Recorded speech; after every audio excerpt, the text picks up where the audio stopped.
Dementia کا علاج بہرحال ایک مشکل علاج ہے، لیکن اگر اس کو مینیج کیا جائے تو یہ بالکل جو ہے وہ ٹھیک ہو جاتا ہے۔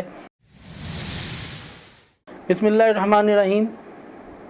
وہ تمام احباب جو 50-60 سال کی عمر میں چلے جاتے ہیں اور انہوں نے مسائل کے ساتھ زندگی گزاری ہے،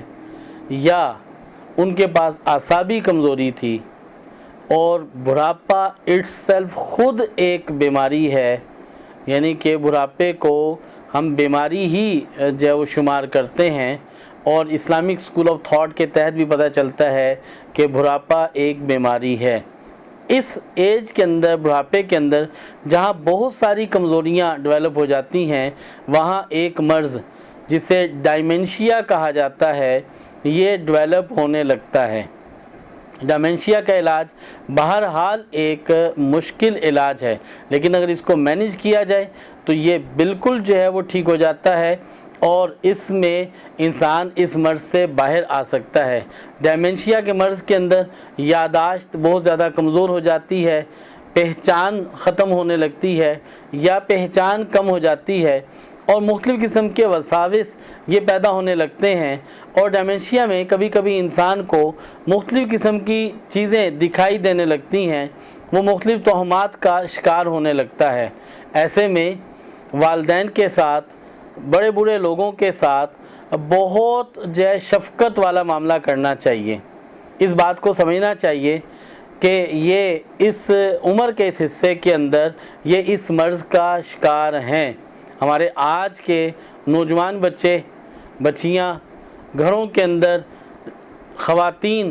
اپنے جب ضعیف العمر والدین کو یا بوڑھے والدین کو، بوڑھے افراد کو گھروں کے اندر دیکھتے ہیں تو وہ اس سے پریشان ہوتے ہیں، چڑچڑا پانی ان کے اندر آتا ہے، اور اکثر و بیشتر اس طرح کا لفظ بولنے میں کوئی گریز نہیں کرتے کہ یہ تو بڈھا سٹھیا گیا ہے، یہ بہکی بہکی باتیں کرتا ہے، اب اس کا دماغ کام نہیں کرتا، اب اس کی عقل کام نہیں کرتی،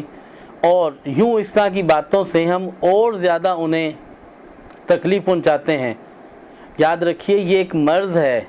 جیسے کسی جوان کو یورک ایسڈ ہو جاتا ہے، کسی کا کولیسٹرول ہائی ہو جاتا ہے، کوئی بانجھپن کا شکار ہے، کوئی شوگر کا شکار ہے، جیسے ان کو مینیج کیا جاتا ہے، ایسے ہی ڈائمنشیا بڑھاپے میں سٹھیا جانے کا کوئی ایسا مرض نہیں ہے کہ وہ اب اس کا علاج نہیں ہو سکتا، وہ مینیج نہیں ہو سکتا، لہذا اس کو مینیج کرنا چاہیے۔ اس کی مینجمنٹ کے لیے آپ چھوٹی چھوٹی انہیں مصروفیات دیں، ان کے ساتھ وقت گزاریں، انہیں تنہائی میں نہ چھوڑیں، اور انہیں ایسے خیالات جو ہے وہ نہ آنے دیں جن خیالات سے وہ تنگ ہوں، پریشان ہوں، اور اس مرض کو سمجھتے ہوئے اس کا علاج بھی کریں۔ سورہ رحمان اگر 3 مرتبہ روزانہ سنا دی جائے تو اس سے ڈائمنشیا کنٹرول ہونے لگتا ہے۔ سورہ نور اگر 1 مرتبہ تلاوت کر کے دم کر کے پانی پلا دیا جائے تو اس سے ڈائمنشیا کنٹرول ہوتا ہے، اور ڈائمنشیا کو کنٹرول کرنے کے لیے بہت عمدہ جو حرب ہے طب نبوی صلی اللہ علیہ وسلم میں بھی جو ہے وہ ملتی ہے، وہ ہے زعفران۔ 10 سے 12 پتیاں زعفران 1 کپ پانی میں ابال کر آپ صبح شام پلا دیجئے تو اس سے ڈائمنشیا بہتر ہونا شروع ہو جائے گا، اور ڈائمنشیا اس سے ٹھیک ہو جائے گا۔ اس دعا کے ساتھ کہ اللہ جل شانہ